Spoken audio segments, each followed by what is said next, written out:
my gender popping your balloon.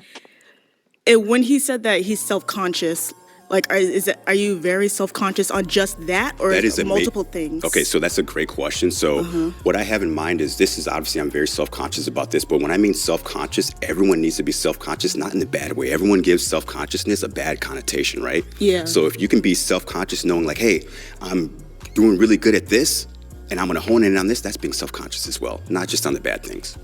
It's really good to be aware because you know what you need to work on. And I would call it a turn-off trait. Sometimes it's good for us to be aware of traits that turn people off from us. Right.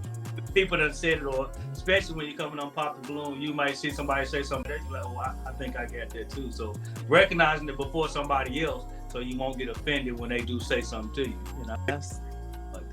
Yeah, sort of like being the loudest. For me to get one of my, I got to give an example. Like being the loudest person in the room.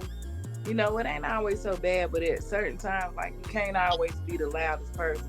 If somebody told you, man, you loud, more than once or twice, you gotta be so loud, then take that in consideration when you going in certain places. Fresh spot, intentionally to find a date or something, try to tone it down a little bit, recognize it, and be aware of when you get hyped and, just tone it down a little bit.